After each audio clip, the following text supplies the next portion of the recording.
Hello' guys, কি খবৰ সকলোৰে?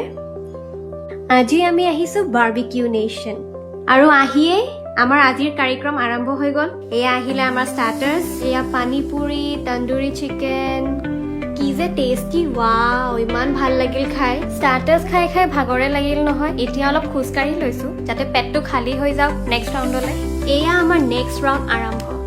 এয়া বিৰিয়ানী, এয়া মাটন, ইয়াতে আছে মিক্স ভেজ আৰু পুৰা প্লেটত লৈ লৈছোঁ একদম। ৱাও, ইমান যে ভাল লাগিছে নহয় একদম। ইয়াৰে কিন্তু বিৰিয়ানী আৰু মাটন বেষ্ট। এতিয়া আহি গ'লোঁ আমি ডেজাৰ্ট ছেকশ্যনলৈ। ৱাও, ইমান টেষ্টি টেষ্টি ডেজাৰ্ট। ইয়াত ব্ৰাউনিয়ে চাম নে পেষ্ট্ৰিয়ে চাম নে হালৱায়ে চাম নে গোলাপ জামুনে চাম, আৰু শেষত আইচক্ৰীমো আছে নহয়। মই পুৰা কুলফিয়ে আইচক্ৰীমে ডেজাৰ্টে ভৰপূৰ কৰি প্লেট এখন লৈ লৈছোঁ। আৰু এয়া আজিলৈ সমাপ্ত। পুৰা খালোঁ আৰু এতিয়া ঘৰ গৈ আছোঁ। Bye bye.